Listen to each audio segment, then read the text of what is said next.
na host naman na si Kuya Kim Atienza, ginugugol niya ang panahon sa paglangoy at pagtakbo. Taong 2010 nang ma-stroke at atakihin sa puso si Kim. Napakabigat ng schedule ko. But the stroke was bound to happen. Whether mabigat ang schedule mo o hindi, stressed ka o hindi, akala ko talaga mamamatay na ako.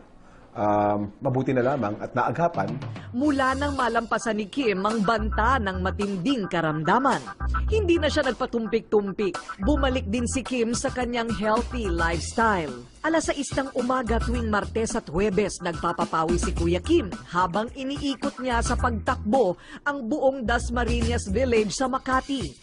Kasama ko sa team kanta si Gilbert Remulla, of course. Ako tandaan si Bel Daza. Hello! Carlos, the beautiful Ann Curtis. Sarap talaga mag-exercise kasi ang pag-ensayo ay maganda para sa puso natin, para sa katawan natin, para sa itsura natin, at para sa ugali natin.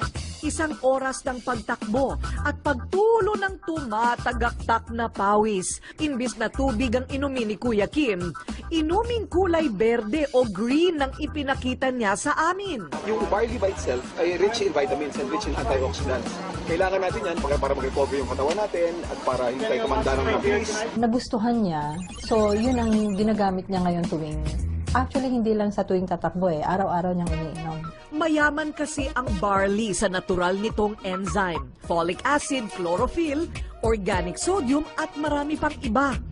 Pwedeng 2 capsules o 3 capsules twice a day. Pero pag kami mga sakit na at maramihan na yung kailangan niya, yung juice powder na yung pinagagamit ko. Kasi mas marami kang kailangan na mga nutrients para sa katawan. Yan ang sikreto.